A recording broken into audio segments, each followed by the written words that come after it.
বে নি আ স হ ক লা মধ্যবর্তী তরঙ্গের এ 7টি আলো মানুষের জন্য দৃশ্যমান।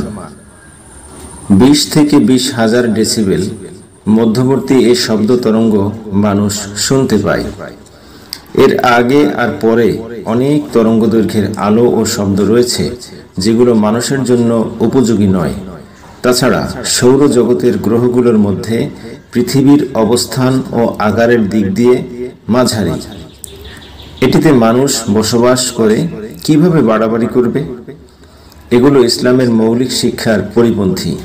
বিশেষ করে ধর্মীয় বিষয়ে সব সময় মধ্যম পন্থা অনুসরণ করতে হবে, অন্যথায় ফিতনা আসবেই।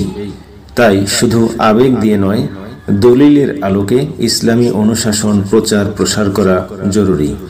এতেই আল্লাহর রহমত পাওয়া যাবে। আল্লাহ সবাইকে সহিহ সমঝ দান করুন। আমিন।